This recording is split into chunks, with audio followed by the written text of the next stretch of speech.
Hey, thanks for having me. I appreciate it. Yeah, absolutely. I mean, you got to tell me more about this. What is Shop to the Beat? Sure.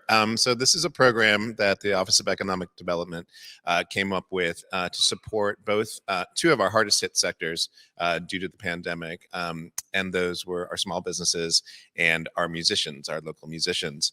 And we were sort of brainstorming when the funds were being made available to us. We sort of were doing brainstorming about how we could best utilize in creative ways getting this money out. And I'm on the small business team, so we were talking about how we're going to support our small businesses.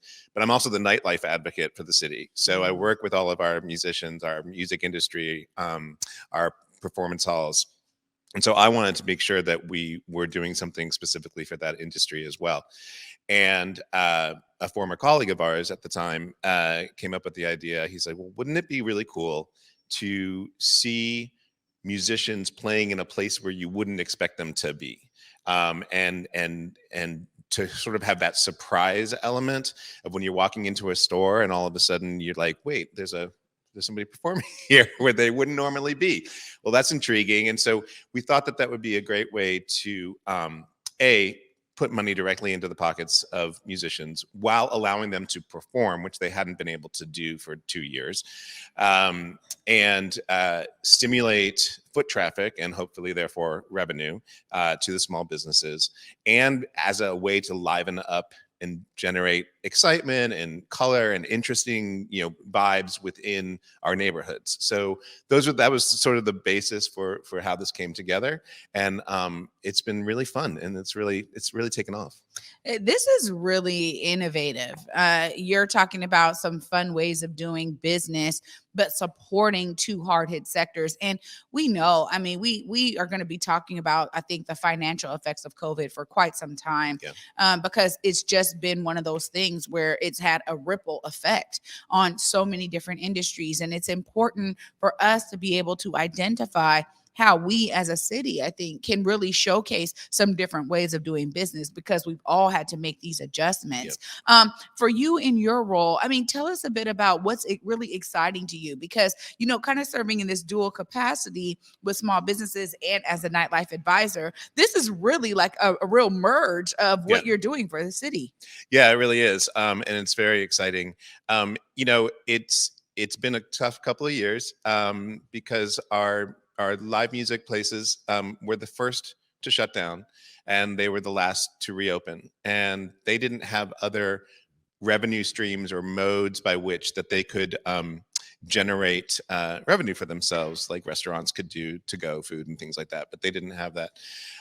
So it's been 2 years of trying to find them the support that they need and help them stay afloat, but also recognizing that because they were closed, our musicians couldn't perform and they couldn't make any money. And sure, there were some streaming options. People got into streaming, but that sort of was a novelty at the beginning that sort of wore off and wasn't really that sustainable, especially when you have everybody doing it.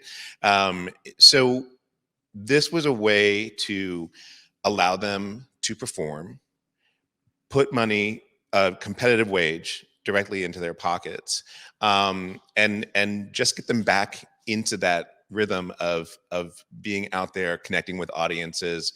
And I firmly believe in my role that music is community. It's a way that we build community. It's the way that we come together. And so allowing that to happen in these small shops was just really intriguing. It's just a really fun way to, and the businesses have been responding. They just love it. They just can't stop talking about how great it is. So it's a fun program. Well, when we have programs like this that work really well, even, through the innovation and, figuring out like this is a great way to do it, how are you guys thinking about this in terms of, future iterations of this program? If, the musicians are loving it, businesses are loving it, and I'm sure customers are enjoying it as well. Tell us a bit about some of the things that you could foresee for the future in terms of maybe allowing this to be more long-term. Yeah, it's a great question. Because this was the ARPA relief funds. They will run out at the end of this year, so we are constrained by how we will continue it. But that doesn't mean that we can't, and we are looking at ways that we would be able to identify other revenue streams to continue it. I mean, I'm getting calls from other cities around the country who have heard about it and are asking about it. So I think it's a vital program, and I think it's something that we need to make sure it continues. So yeah, we'll be looking at other revenue streams and budget items to try to keep it going and bring it back next year. I find that that's a lot of what we're also dealing with in terms of pandemic. The pandemic has allowed for certain funds to come in, but they are one-time funds, they're temporary funds, and yet cities are booming because of the innovative programs that are coming out of these funds. Yes, they're filling voids that COVID created, but at the end of the day, we realize that these are also very needed, even outside of the pandemic, and how much we could have been thriving if we had these kinds of funds before the pandemic, so that these kinds of ideas could flourish. So it's really interesting because I think every city across America is experiencing the ARPA funding coming through, doing something really cool with it, and then the community like responding to that. And then there being this kind of like, oh man, next year, what are we going to do? And even when we think about, I've been talking to Brian Callanan almost weekly, I mean, literally weekly, I say almost, but it is literally weekly, about Seattle's budget, right? And there's already shortfalls, the mayor's trying to fill. So this is one of those things where it's like, man, Seattle's doing something innovative. I always say Seattle has the opportunity to lead the nation with regard to some of our innovative programs. And this is one of them. So I love hearing that other cities across the nation are reaching out, but it is something that we really got to consider because these amazing programs need long-term funding. So I'm glad that you guys are thinking about that, because that's always, as a community member, that's always something I go to. When you're talking about how you've built this kind of community of musicians and small businesses, how did you guys identify who to work with and how to make that? Because sometimes that is a whole arduous process in and of itself. Sure. Tell us a bit about how that flowed for this particular program, Shop to the Beat. Sure. So we, as I said, we identified that we wanted to do small businesses. So we defined that as you had to be in Seattle. So you had to have your location be in Seattle and be brick and mortar. And you had to have a Seattle business license, and you had to have less than 50 employees. So that's a criteria that kind of is spread around all of the programs that we're doing with these funds. So that was an easy way to sort of limit that sector, but keep it wide enough open that a lot of people could participate. And so we worked with our business, the BIAs and our Only in Seattle team, doing outreach to communities throughout the city, and did a kind of a fairly robust media campaign, which this is part of. Thank you, to spread the word. So there's an application process. People can get on our website, and businesses can apply through that. And really, it's a simple process, and identifying them is easy. So it's pretty much, if you meet those criteria, you're in the program.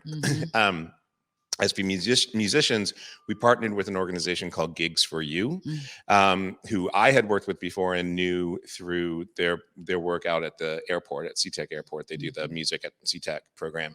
And it was kind of a no-brainer to partner with them because they had the infrastructure, they had the insurance, the liability insurance that we needed, and they had a roster of musicians. But what was great about working with them was that they also allowed us to open it up to other musicians who weren't on their roster, but who wanted to participate in the program.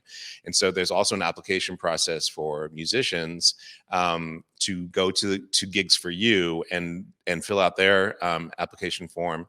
And then we have a little promo code S2B, so capital S, numeral 2, capital B. and they can put that in there, and then Gigs for You will know that they are specifically looking to work within this program. Wow. So this is still an open process. This is It is. exciting because, when we think about particularly folks out here shopping during the holiday season, this is kind of that great time to do something fun. What's the run of this program? Once you guys identify all the businesses and the musicians, what is it going to look like in terms of public experience? Sure. So we actually did the original program was the last holiday season. We did a pilot, sort of a proof of concept to see whether it would even work and whether anybody would want to do it. And it was a big hit. So we sort of went back, we did some surveying, we looked at best practices, we looked at what worked and what didn't work. And then we came back this fall to do it again and relaunch it.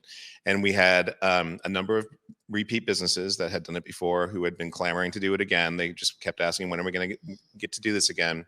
But we've just seen a whole new uptick of other businesses. And so it's great because you go out, it runs through the end of the holiday. So we're running it till December 31st. And it really coincides nicely, as you say, with the holiday shopping season. It just sort of adds another flavor to a shopper's experience when they're out. Maybe, hopefully, puts them in a calmer state when they're running around trying to get those last minute gifts, to have like a cellist in the corner playing or something like that. So yeah, I was out. I go around and check out the performances, and I stopped into this florist down in Columbia City who has it, and they were laughing because it's people don't know what to do with it, right? They walk in and they're like, well, wait. And they've had some people who have actually started to turn around because they thought that they were interrupting a private performance, and they've had to stop them and say, no, come on in and shop. So it's fun. It's just sort of this unexpected boost. Yeah. Well, it's a great way, I think, too, for community members to see artists that they may never even come across. So I really appreciate this program all around. I'm glad that the application is still open. I got to give you time before I let you go to look right there in that camera. Let folks know how they can participate in this amazing program. Scott. Sure. Well, thank you so much. And thank you again for having me in. Yes, applications are open until December 1st. So about a week and a half left to get your application in. And you can go to the Office of Economic Development website at seattle.gov/economic development, or simply Google Shop to the Beat, and our webpage will come up right there for you. So December 1st. Oh, right on. Scott, thank you so much for being here. And thank you for leading the charge on this amazing innovation, bringing, musicians and small businesses together. I'm also like, hey, then they can build relationship, and maybe they're just like, just come, they can build their own thing even outside of the funding coming from ARPA. So thanks so much for being here and sharing this. Thank you very much. Absolutely.